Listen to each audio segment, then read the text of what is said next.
আমি বেস্ট বাংলাদেশের এখন পর্যন্ত যতগুলো এনজিও বা বিজ্ঞাপনী সংস্থা যাই বলেন এখন যারা কাজ করেছে তার মধ্যে একটা লাইন আমি আমার কাছে মনে হয়েছে, আমি অনেকবার বলেছি রেডিওতে, এখনো বলছি, যে বেস্ট মনে হয়েছে এটাকে স্টপ করার জন্য, সেটা হচ্ছে শিশুকে তার শরীরের সীমানা বোঝান। শিশুকে মানুষ আদর করবে এটাই স্বাভাবিক, কিন্তু কোনটা গুড টাচ কোনটা ব্যাড টাচ, এবং ব্যাড টাচ হলে সেটা নিয়ে স্পিক আউট করা, ব্যাড টাচ হলে প্যারেন্টসদের কাছে গিয়ে বলা, ব্যাড টাচ হলে এমন কাউকে গিয়ে সেটা বলা যিনি অ্যাকশনে যেতে পারেন, এবং যদি সেটা না হয় তাহলে সে কোথায় যেতে পারে, এই বিষয়গুলো নিয়ে কথা বলা। স্কুলে বলা প্রয়োজন, এবং নট অনলি দিস, স্কুলে শুধুমাত্র না, ফ্যামিলিতে বলা প্রয়োজন, এবং বলার জায়গা থেকে আপনি কিছু করতে চাচ্ছেন শিওর, এবং বলার জায়গাটা থেকে আমার মনে হয় তার একটা নির্ভরতার জায়গা ক্রিয়েট করা প্রয়োজন। সো এটা নিয়ে আমি বহুবার রেডিওতে বলেছি, এবং আজকের এই স্টোরিটা হয়তো সেদিকেই যাচ্ছে। আমরা একটু ওয়েট করি, সামনে থেকে একটু আগাই, কারণ আমি জানি যে আজকের এই সমাপ্তির গল্পের মধ্য দিয়ে বাংলাদেশের অনেক মেয়ে নিজেদের শৈশব খুঁজে পাবে। আমি ডেফিনেটলি শিওর, কারণ এগুলোর উপর যারা কাজ করেন তাদের যেই পার্সেন্টেজ, মানে তারা যেসব পরিসংখ্যান আমাদের সামনে তুলে ধরে সেটা কিন্তু রীতিমতো ভয়াবহ। আমরা নারী শিক্ষা নিয়ে কাজ করেছি, আমরা শিশুর পুষ্টি নিয়ে কাজ করেছি সরকারি তরফ থেকে, আমরা যেটা বলছি, এবং এগুলোতে আমাদের যে অর্জন সাউথ এশিয়ার মধ্যে, এটা মাইল ফলক সারা বিশ্বের কাছে, মাইল ফলক লাস্ট 10 ইয়ার্সে। এবং আমাদের এখন কাজ করা উচিত শিশুর পরিপূর্ণ মানসিক বিকাশ নিয়ে, এবং এখানে সরকারের যেরকম পৃষ্ঠপোষকতা প্রয়োজন একইভাবে বেসরকারি পর্যায়ে যৌথভাবে কাজ করা প্রয়োজন। শিশু নারী হোক কিংবা পুরুষ হোক, মানে আমি যেটা বোঝাচ্ছি ছেলে হোক কিংবা মেয়ে হোক, এই জায়গাটায় আমাদেরকে অবশ্যই এখন এনশিওরিটি দিতে হবে যে তার যেন একটা নিরাপত্তা বলয় থাকে, কারণ এটা যে কত ভয়ানক একটা ব্যাপার একটা শিশুর মানসিক বিকাশের জন্য, এটা যে তাকে কোথায় নিয়ে যেতে পারে আপনি চিন্তাও করতে পারবেন না। অথচ আমরা এই বিষয়গুলো যুগের পর যুগ ধরে আমরা অ্যাভয়েড করেছি, আমরা চুপচাপ থেকেছি, আমরা যখনই স্পিক আউট হয়েছে কেউ মুখ বন্ধ করে দিয়েছি, এবং সেটা শুধু পরিবারে না, এটা মিডিয়ার ক্ষেত্রে হয়েছে। সো এই বিষয়গুলো নিয়ে আমি অনেক বেশি লাউড ছিলাম, এবং সেই জন্য অনেক ধরনের হ্যারাসমেন্টের মধ্যেও যেতে হয়েছে। ফাইন, লেটস ওকে, চেঞ্জ আনতে গেলে কিছু না কিছু হ্যারাসমেন্ট শিকার হতেও হয়। ওকে, বলুন তারপর আপনার যেখানে আপনি ছিলেন, যে চাচার বিষয়টা বলছিলেন, তারপর ওরকম হতে থাকে। আমি স্কুলে অনেক পড়ালেখা অনেক ভালো ছিলাম। আচ্ছা, অনেক ভালো ছিলাম বলতে 2-3 রুলের মধ্যে সবসময় থাকতো। আচ্ছা, আমি একটা জিনিস যেটা বুঝলাম, আপনার বাবা বিষয়টা জানলো এবং সে বললো যে চাচাকে না বলতে, এবং আপনি সেটাই করলেন, এবং আপনি ধারণা করেছিলেন বাবা যেহেতু বিষয়টা জানে সুতরাং এটা একটা প্রতিকার বা কোনো কিছু হবে, সেটা তখন হয়নি।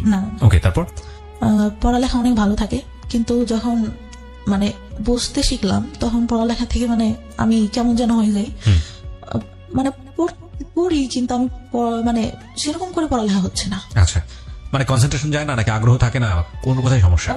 পড়ালেখা করি কিন্তু টেনশন ভেতরে কাজ করে, ভালো লাগে না। সবাই যেরকম অন্য পাশে দেখতেছি, অন্য ছেলে মেয়েরা যেভাবে বড় হচ্ছে, ওদের লাইফে কোনো ঝামেলা নাই, আমার কেন এত সমস্যা, এটা মনে হতো। আর ক্লাস 5 থেকে ভালো রেজাল্ট হয়, তখন যখন 6-এ উঠি তখন থেকে পড়ালেখাটা ডাউন হতে থাকে আস্তে আস্তে। ওকে, আর তখন আমি রিলেশন বলতে আমার ফ্রেন্ডরা রিলেশন করতো ক্লাস 5-এ। তখন আমি বলি যে তোরা রিলেশন করিস, এটা কেন, এতটুকু বয়সে মানুষ রিলেশন করে? একটা ছেলে আমাকে পছন্দ করতো, আমাদের থেকে উপরে পড়তো, আমার খালাতো ভাইদের সঙ্গে পড়তো। তা আমি বলি যে ওরা বলতো যে তোর এই ছেলেটার সঙ্গে রিলেশন করাই দিব। আচ্ছা, আমি তো ওনাকে পছন্দ করি না, কেন রিলেশন করবো? আমার খালাতো ভাইয়ের সঙ্গে আমার একটা বান্ধবী রিলেশন করতো, ওরা সবসময় খেপাইতো আমাকে। তা আমি বলতাম যে না, আমি কখনো করবো না। ওরকম বলতে বলতে আমি বললাম যে আমার একটা ভাইয়ের সঙ্গে সম্পর্ক আছে, মিথ্যা কথা যেটা বলি যে সম্পর্ক আছে। পরে বলতে বলতে মানে ওই ভাইটা থাকতো ওর মামার বাড়িতে, তা একটা সময় ভালো লেগে যায়। ওই সময় তো ভাইয়া বুঝি না যে রিলেশনটা কি জিনিস। ওই ছবিতে দেখতাম পছন্দ করতেছে, দেখা হচ্ছে, কথা বলছে, এটাই। আচ্ছা, পরে কিন্তু তার মধ্যেও কিন্তু কন্টিনিউ আমার চাচা যখন বাড়িতে আসতো, তার মধ্যে একটা কথা ভুলে গেছি, আমার চাচা মানে মেন্টালি সমস্যা হয়। আচ্ছা, মানে আমার চাচিকে বিয়ে করার জন্য, আমার চাচি যে বিয়ে করবে এটার জন্য। তারপরে ডাক্তারের কাছে নিয়ে যায়, ডাক্তার বলে যে পাগল টাগল কিছুই হয় নাই, বিয়ে দিয়ে দেন, ঠিক হয়ে যাবে, যেটা বলতেছে সেটা করেন, শুধু শুধু কেন টাকা ঢালতেছেন। আচ্ছা, ডাক্তার রেগে এক পর্যায়ে বলে। ওকে, পরে নিয়ে এসে আমার বড় চাচা তো বলে দিছে তোর পড়ালেখাও করাবো না, কিছু করাবো না, আমি ওকে দেখতে পারবো না, তুইও বাদ দে, তুই করে কোনো লাভ নাই ওর জন্য কিছু করে, আমার বাবাকে বলে। আমার বাবা তখন কান্না করার বলে যে আমার বাবা বেঁচে নাই, আমার বাবা যদি বেঁচে থাকতো তাহলে তো এরকম হইতো না, আমার যদি রক্ত বিক্রি করেও কিছু করতে হয় আমি আমার ভাইয়ের জন্য করবো, এরকম করে বলে। আচ্ছা, তো বিয়ে দিয়ে দেয়, বিয়ে দিলে ভাই সেই রাত থেকেই ঠিক, আচ্ছা, মানে সে একদম পুরা সুস্থ। ওকে, কিন্তু তার মধ্যেও কিন্তু যখন ওই সমস্যাটা হয় তখন কিন্তু আমাকে কখনো ওরকম কিছু করে নাই, বা ওই সবাই লোকজন থাকতেই আসতেছে, কিন্তু তারপর থেকে কিন্তু আবার শুরু হয়। আচ্ছা, আমরা যেখানটায় ছিলাম তারপর তো ক্লাস 6 ওঠার পরে ওরকম রিলেশন হওয়ার পরে মানে একটা পর্যায়ে কি হয়, আমার বাড়ি থেকে জেনে যায়। আমার বাবা আমাকে ধরে অনেক মারে, রাতে মাঠে নিয়ে যে বাস আছে না, বাস দিয়ে অনেক মারে, আমার গায়ে একদম রক্ত জমে যায়। ওকে, ওই সময়টা যদি বুঝাই বলতে ভাই তাহলে তো বুঝতাম, তখন তো বুঝি না। পরে ভাই তারপরে 6 ভালো একটা রেজাল্ট আসলো, আসার পরে 7 উঠলাম। ওরা পরে মানে অনেক রাগ হইতো আমার যে কেন এরকম কেন করবে আমার সঙ্গে। ওকে, আর ছোটবেলা থেকে ভাই এমন করে মানুষ করছে আমাকে, আমি কখনো কোনো কিছু না চেয়ে আমার বাবার কাছে পাইনি। আচ্ছা, যখন যেটা চাইছি।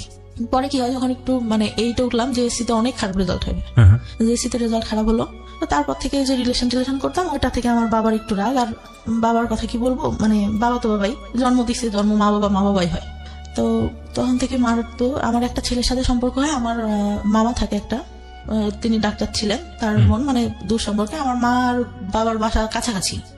ওই খালাতো ভাইটার সাথে মুখে সম্পর্ক ছিল। আমি ভাই তখন মানে ওইটা বলতে গেলে বলা যায় যে ফার্স্ট লাভ ছিল, ক্লাস 9 থেকে। আচ্ছা, তো আমি অনেক মানে ওনার ইমোশনাল হয়ে যাই, ওই বয়সে যেটা হওয়ার কথা। আচ্ছা, পরে আমার বাসা থেকে জানতে পারে, আমার বাবা মেনে নেয় যে আচ্ছা ঠিক আছে, যদি তোমরা দুজন পছন্দ করো তাহলে ঠিক আছে। কিন্তু আমার মা মেনে নেয় না কখনো, মানে ছেলেটার পছন্দ করতো না, পড়ালেখা ভালো ছিল না। চাচা বাইরে পড়ালেখা করতো, ছোট চাচা, যে আমার মানে খারাপ ভাবে দেখতো। সে মাঝে মধ্যে আসতো যখন, আমি অনেক ভয় পাইতাম। একটা টাইমে যখন ছোট, এগুলা বলতে ভুলে গেছি, আমার ভাইয়ের এসএসসি পরীক্ষার আগে আমরা মানে টাউনে গিয়ে বাসা নেয় আমার মা। আমার ছোট চাচা তখন বিয়ে হয়, তখন মানে ভাইয়া পড়ালেখাতে একটু ডাউন ছিল, মানে ওর মেধাটা তো ভালো ছিল না। আচ্ছা, তো এখানে নিয়ে যায়, বলে যে এখানে তো কাজ টাজ করতে হয়, পড়তে পারে না, কি করে বেড়ায় না বেড়ায়। বাসায় গেলে এখান থেকে মানে টাউনে পড়ালেখা করতো, ওখান থেকে সুবিধা হবে। ওইখানে বাসা নেয়। আমি ভালো একটা স্কুলে পড়ালেখা করতাম, ছোট মানে নার্সারি থেকে শুরু করি। আচ্ছা, ওখান থেকে ক্লাস 5-4 পর্যন্ত এখানে পড়ি। তখন ওইখানে মেবি 2 বছর মতো থাকা ছিল টাউনে। তখন ফ্রেন্ডদের সাথে অনেক ভালো, এখান থেকেই যেতাম। আমার খালাতো ভাই একটু করে পড়তো, আমি নিচে পড়তাম। আর ওই ভাইয়ার পরীক্ষা দেয়, এসএসসি তে ফেল করে ইংলিশে। আচ্ছা, আমার বাবা নাকি, আমি তো তখন ছোট ছিলাম, মনে নেই, আমার মা যতদূর বলে, অনেক কান্না করে আর বলে যে আমার মেয়ে আমার কখনো মানে খারাপ কিছু করবে না, আমার মেয়ে আমার সম্মান রাখবে। আমার ভাইয়ের একটা কি ছিল, ও আব্বু যখন থাকতো না, ও বসে বসে টিভি দেখতো। যে আব্বুর আসা শব্দ শুনতো, তখন আব্বুর বাইক ছিল, শব্দ শুনলে আস্তে করে টিভিটা বন্ধ করে পড়তে বসে যেত। আচ্ছা, তা আমার পড়ালেখা মোটামুটি ভালো ছিল, সবসময় 2-3 মধ্যে থাকতো রোলটা। আচ্ছা, আমার স্কুলে অনেক মানে ছাড়া অনেক ভালোবাসতো। ছোটবেলায় আমাকে নাকি বলতো যে, তখন বিএমপি সরকার, বলতো যে খালেদা জিয়ার নাতনি আছে না, ওকে ওর মতো লাগে। একটা স্যার তো খুব আদর করতো আমাকে, ও মানে খুব ভালোবাসতো সবাই। আমার বান্ধবীদের মধ্যে সবাই বলতো যে অনেক সুন্দর দেখতো। আচ্ছা, বান্ধবীরাও অনেক মানে সবসময় ফার্স্ট বেঞ্চে বসা, সবার সাথে মজা করা। বড় হই আস্তে আস্তে, কিন্তু ওই যে চাচা যে ওইটা করতো, ওটা তো আর কারোর সঙ্গে আমি বলতে পারি না। ওটা তো ভেতরেই থেকে যায়, খুব খারাপ লাগে। পরে যখন ওই ভাইয়া ফেল করার পরে বাসা ছেড়ে দিয়ে আবার বাড়িতে যখন আসলো, তখন আবার ওইটা বেড়ে গেল। আচ্ছা, বেড়ে গেল বলতে পরে যে বাবা একটা টাইমে দেখতে পারে, কিন্তু আমার বাবা কিন্তু একটা বার আমার চাচার কাছে জিজ্ঞাসা করে নাই যে ও তো তোর মেয়ের মতো, তুই কেন এগুলো করিস। সে তো তাকে বলবে, আমি তো ছোট, আমি তখন ভাই বুঝি না। আমাকে এটা জিজ্ঞাসা করে আর আমাকে নিষেধ করলে বা আমি কি করতাম। আমি যে রুমে থাকতাম তার পাশের রুমে আমার চাচা থাকতো, আমার চাচি তার কাছে আসে শুয়ে, কিন্তু সে রাতে ঘুমাই গেলে উঠে ঠিক আমার এখানে আসবে। ভাইয়া অনেক কান্না করতাম, বিশ্বাস করবেন না। আর চুল টানতাম, হাতে কাটতাম, করতাম। খুব যখন খারাপ লাগতো, নিজের গায়ে নিজে খামচাতাম, অনেক কষ্ট হইতো। আর তখন পড়ালেখা মানে অঙ্কটা আমি খুব খারাপ পারতাম, অঙ্কটা ভালো হতো না।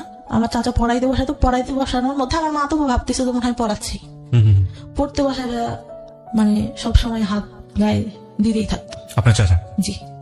চা পড়ার পরে চাচার পড়ালেখা শেষ হয়, তখন আমি ক্লাস 5-এ। আমার চাচা পড়ালেখা শেষ হয়ে উনি একটা জব পাই টাউনে, আমরা যেখানে থাকতাম সেখানে, সরকারি হাতে দিলে। ওটা বেতন বেশি ছিল না। চাচার সঙ্গে আমার আবার গার্লস স্কুলে ভর্তি করে দেয়। ওই সময় যে বললাম না একটা ছেলের সাথে সম্পর্ক, এটা জানার পর আমার গার্লস স্কুলে দিয়ে দেয়। গার্লস স্কুলে দিয়ে দিলে ওই ছেলেটার সঙ্গে আমি পরে কথাটা তো বলি না, নিজের থেকেই বাদ দিয়ে দিই যে মারতেছে আমাকে ধরে, মার খাবো আর কি পড়ালেখা হচ্ছে না, বাদ দিয়ে দিলাম।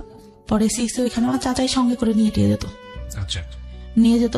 স্কুল শেষে খালার বাসায় আসতাম, আমার খালার বাসা এখানে ছিল।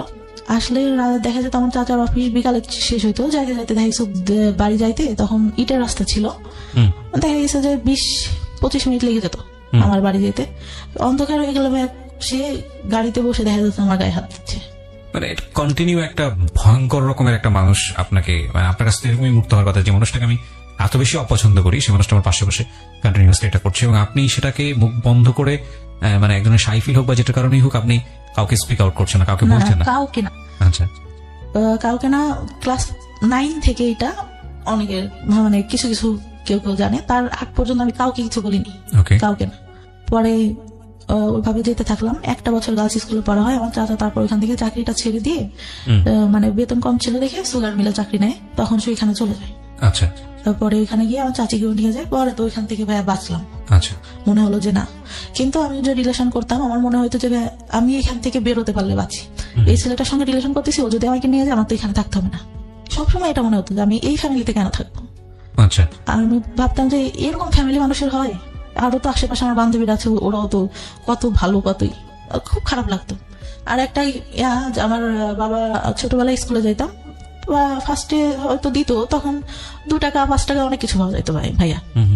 তাই কি হয়, আমার বান্ধবীরা একটু ভালো ফ্যামিলি ছিল, আমার বাবা মানে আমাদেরও ভালো ফ্যামিলি, কিন্তু আব্বু ভাবে টাকা দিতে চাইতো না। আমি কি করি, আব্বুর পকেট থেকে টাকা নিই, মনে হয় 6 টাকা না কয় টাকা, সেটা নিয়ে আমার আব্বু মানে দেখে ঘুমের ঘরে, আমার ছোট খালাকে বলে। তো আমি সেদিন অনেক কান্না করি, স্কুলে যাই না, যে আমি তো বেশি টাকা নিয়ে নেই। আর আমার হয়তো এটা ভুল ছিল না। আর ওরা যখন করতো না, মানে সবাই খাচ্ছে এটা ওইটা, আমি তো নিতে পারতেছি না, ওইটা অনেক খারাপ লাগতো। কিন্তু টিফিন দিয়ে দিত, টিফিনের পরেও যে দোকান টোকান আসতো সবাই নিত, খারাপ লাগতো অনেক। আচ্ছা, আমার চাচা কি করতো, গায়ে হাত দিত, এটা করতো ওটা করতো, টাকা দিত হাতে, যাওয়ার বাসা স্কুলে যে এটা খেয়ে ওইটা খেয়ে। তা আমার মনে হতো যে কি রে, উনি এরকম করেন, আমার হাতে টাকা দেয় কেন, আমি কোনের কাছে টাকা চাই নাকি, এরকম মনে হইতো। আর আব্বুর উপর অনেক রাগ হইতো যে কি ব্যাপার, উনি কিছু কেন বলে না, উনি তো জানে। পরে 5-এ ভালো রেজাল্ট করলাম, একটা ভালো রেজাল্ট আসলো, বৃত্তি দিছিলাম, বৃত্তি পাইনি কিছু নাম্বারের জন্য। অনেক আশা নিয়ে গার্লস স্কুলে ভর্তি করলো, গার্লস স্কুলে পড়তে পারলাম না। চাচা ওই যে গেল, কে নিয়ে যাবে, আমার বাবার ভাই কে নিয়ে যাবে, অন্য মানুষের সাথে রিলেশন করে, তখন যদি কিছু করে ফেলে, এই চিন্তাটা। কিন্তু ভাই ওই সময় রিলেশন আমি কিছুই বুঝি না। ওই সিনেমা দেখতাম, শুক্রবারে সিনেমা হবে, সবাই আসতো আমাদের ওইখানে, আমাদের বাড়িতে একটা টিভি ছিল। আচ্ছা, ওই সবাই আসতো দেখতে, সবাই বসে দেখতাম। ওই আগেকার যুগের সামানা, তারপরে রাজ্জাক, এদের মানে মুভি দেখতাম। আর ভাবতাম যে এই ভালোবাসা মনে হয় দেখা হচ্ছে, কথা বলতেছে, একজন একজনকে পছন্দ করে, এটাই, এর বাইরে কিছু না। আচ্ছা, পরে গার্লস স্কুল থেকে ক্লাস 7-এ এসে ভর্তি হলাম গ্রামের স্কুলটাতে। ওখানে ছেলেমেয়েরা সবাই একসঙ্গে, আমার বান্ধবীরা প্রেম করতো, এই করতো সেই করতো। আমি ভাই কোনোদিনও স্কুলে প্রেম করি নাই, কেন জানি না। আমার স্কুলের ছেলেদের একসাথে পড়তেছি, ভাইয়ের মতো, ফ্রেন্ডের মতো। ওদের সাথে প্রেম করবো না, আমার এটা কখনো মাথায় আসতো না, কেন প্রেম করবো।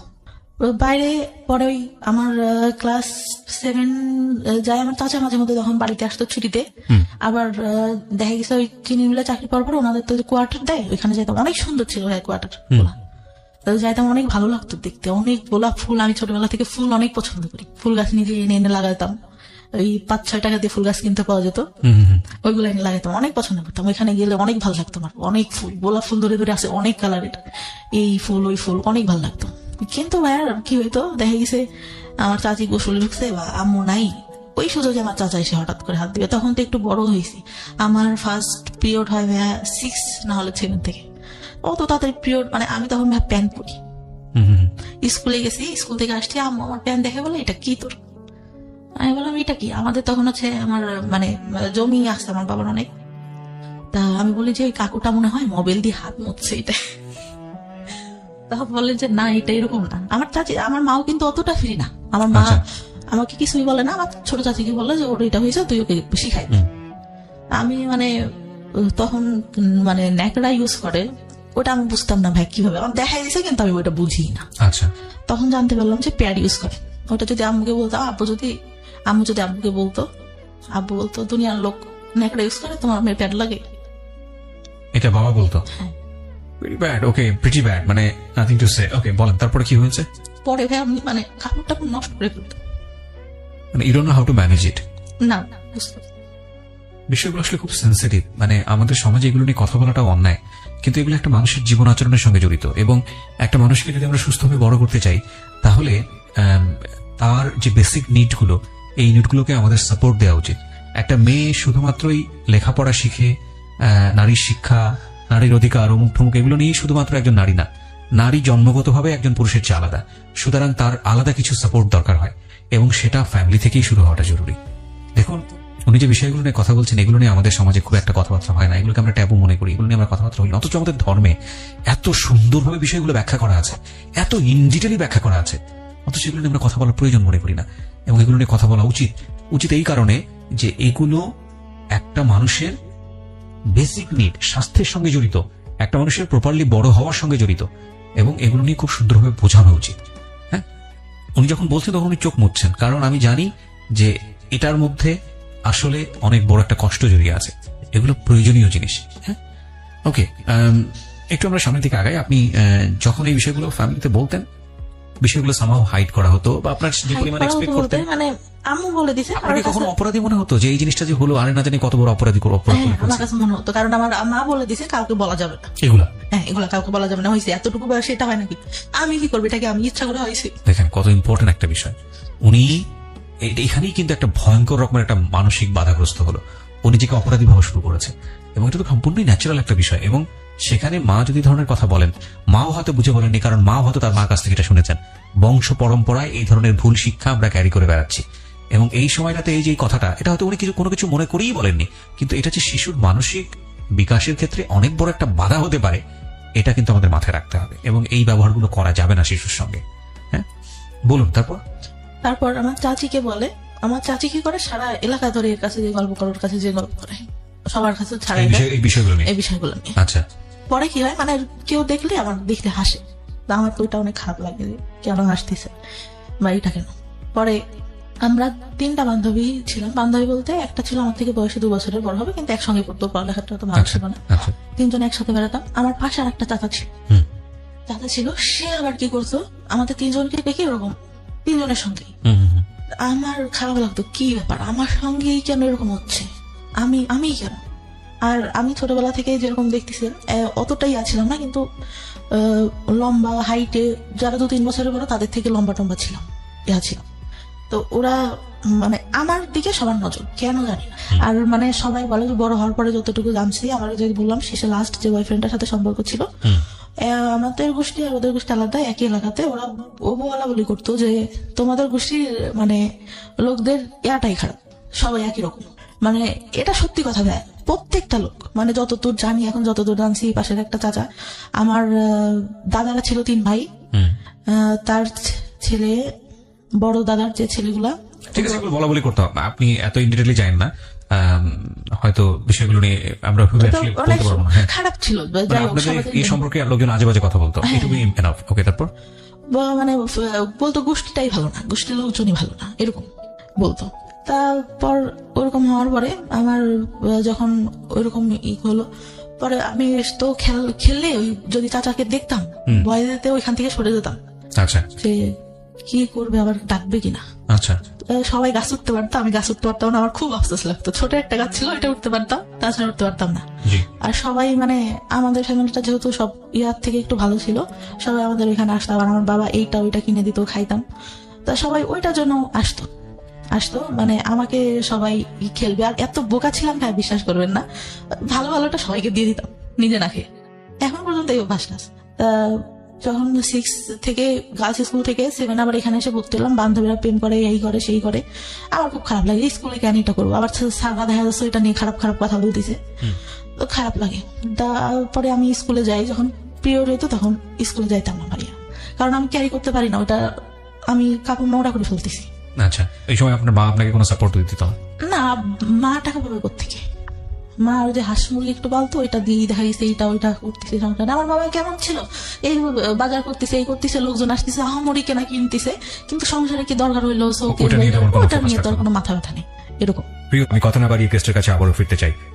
তখন স্কুলে যাইতাম না, তখন আমার মায়ের উপর আমার বাবা অনেক গালাগালি করতো, কি পড়ালেখা করে না, স্কুলে যায় না, এই বছরে কয়েকদিন স্কুলে যায়, কয়েকদিন যায় না।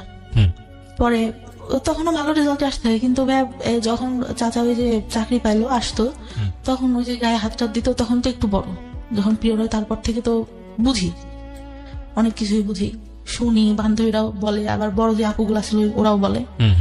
তখন বুঝি, তখন আসলে ওইটা মাথার মধ্যে কাজ করে যে এটা কি করতেছে আমার সঙ্গে, কেন। তখনও কিছু বলতে পারি না। 8 থেকে রেজাল্ট খারাপ হলো, চাচারা তো যে মাঝে মধ্যে আসতো। 9-এ যখন উঠি তখন আমার ওই যে খালাতো ভাই আছে একটা, মানে চাচতো মামার বোনের ছেলে, জি। ওর সঙ্গে আমার রিলেশন হয়। রিলেশন হলে একটা পর্যায়ে মানে চলতে থাকে, আমি অনেক সিরিয়াস হয়ে যাই। তা আমি বলতাম ভাই আপনি কি সিরিয়াস, আপনি করে বলতাম তখন।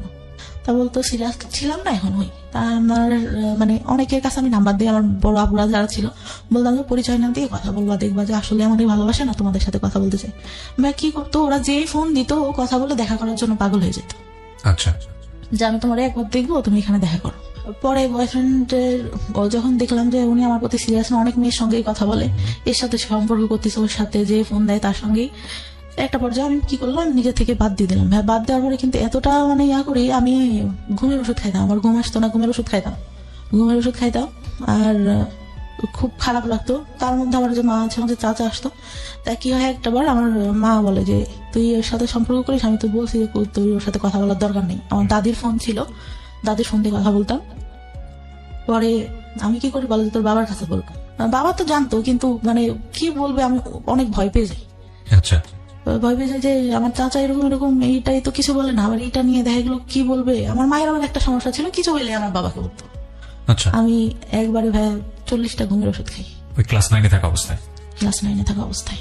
মানে কি আপনার প্ল্যান ছিল যে সুইসাইড করবেন? সুইসাইড করবো। ওকে। খেলে ভাই তখন মানে আমার পরীক্ষা তার 3 দিন পর, 2 দিন পর, আচ্ছা। ক্লাস 9-এর। পরে আমি মানে দরজাটা যে লাগাবো, আমার এটা মনে নেই, আমি বিছানার উপর দিয়ে শুয়েছি ভাই, আমি মানে ঘুমাই গেছি নাকি আমি জানি না, কিছু বলতে পারি না।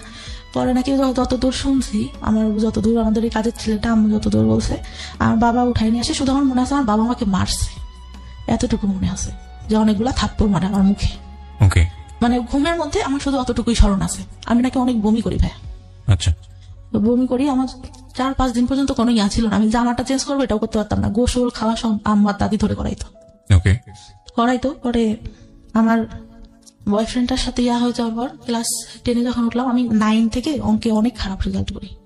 অঙ্কে মানে 10-এ মনে হয় 34 না কত মেয়ে পাশ করি। আমার বান্ধবীরা অনেক হাসাহাসি করতো। আর আমার যে বয়ফ্রেন্ডটার সাথে সম্পর্ক ছিল ওরা জানতো, আর ওই মাঝে কথা বলতাম, অনেক ছেলে ঘুরতো ভাইয়া, অনেক ছেলে ঘুরতো। আর ওই ঘুমের ওষুধ খাইতাম, মানে প্রাইভেট পড়তে যেতাম, কেমন অ্যাবনর্মাল টাইপের হয়ে গেছিলাম আমি। পড়াচ্ছি মানে আমার কোনো খেয়াল নেই। স্যার বলতো যে কি ব্যাপার, তুমি খেয়াল করো না কেন, দেখলে তো পারো, অনেক ভালো পারো, দেখো না কেন। স্যার বলেন আমি বাসায় যেয়ে দেখবো। স্যারটা অনেক আদর করতো। তা ওইভাবে পড়ে অঙ্ক ভালো পারতাম না, হাসাহাসি করতো। আর ওই যে ছেলেগুলো প্রপোজ করতো ভাইয়া, ওরা কি মানে এরকম ছিল, কিছু না করলো ভাই, কেন ছেলে মানুষ এরকম আমি জানি না, বলতো যে সব করছি, ওই মেয়েরা তো আমি সব করছি। আচ্ছা। ওকে। একটা ফুফাতো ভাই এরকম বলে, ওইটা আমি পরে আসি। তা ওইখান থেকে ক্লাস 9-এ ওরা হাসাহাসি করতো। তা আমার এত খারাপ লাগে কি আমি অঙ্ক ভালো পারি না। আমি স্যার, আমি হিন্দু ছিল স্যারটা, আমি আমার জীবনে আমি এত ভালো মানুষ দেখিনি। আমার ধর্মের না, যেহেতু আমি ইসলাম ধর্মের, আমার স্যার ছিল হিন্দু ধর্মের। একটু উনি প্রাইমারি স্কুলে চাকরি করতো। স্যারের কাছে বললাম, স্যার আমি তো অঙ্ক ভালো পারি না, আমাকে একটু যদি ভালো করে পড়াইতেন। তা বললো যে আচ্ছা ঠিক আছে, তুমি পাশে এসে বসবা, পার্টিতে বসাইতো, যে পাশে এসে বসবা, আমি তোমাকে ওরা যা করে তা থেকে। আমি উৎপাদক ভালো পারতাম না। আমি বললাম স্যার উৎপাদক তো আমার একদম বাদ দিয়ে দেন, আমি এটা বুঝি না, একটা করলে আর একটা করতে হবে। তাই দেখা গেছে আমার একটা কমন করছে আর একটা কমন করতেছে না, তখন কি করবো। পরে স্যার এরকম করে আমাকে অঙ্ক করায়, আমি এসএসসি তে অঙ্কে আমার প্লাস আসে, আর কোনো কিছুতেই প্লাস আসে না। আচ্ছা। তার মধ্যে যে চাচাই অঙ্ক করতে দিত, অঙ্ক ভালো পারতাম না, পড়তে বসাইছে। যে কয়দিন আসতো উনি আমাকে পড়তে বসাবি, আর ওই যে ইন্টেনশনালি গায়ে হাত দিয়ে যাচ্ছি। এই অঙ্কের টিচার? না না, আমার চাচা। ওকে। ওই যে আসতো মাঝে মধ্যে বাড়িতে, অঙ্ক না পারলেই দেখা গেছে রাগারাগি করতেছে, আমি অনেক কাঁদতাম, আমি কিছু বলতাম না, অনেক কাঁদতাম। আমি বলতো তুই পড়িস না কেন, এই জন্য তো তোকে রাগ করে। আম্মু তো তখন কিছু জানে না। আমার তার মধ্যে আমার ছোট চাচার একটা বাচ্চা হয়, আমার ভাইটাকে আমি অনেক আদর করতাম, অনেক ভালো লাগতো। কি হইতো, আমার ভাইটাকে করলে দিতে যে উনি আমার গায়ে হাত দিত। Very bad. আমার মনে হতো আমি মারা যাবো, আমি এই সংসারে কেন, এর থেকে যদি একটা গরিব ঘরেও জন্ম হইতো তাহলে মনে হয় এর থেকে মানুষ ভালো থাকে। কোন ক্লাসের ঘটনা এটা? আপনি যে ক্লাসে কথা বলছেন, যে ক্লাসে আপনার অঙ্ক পড়াচ্ছে?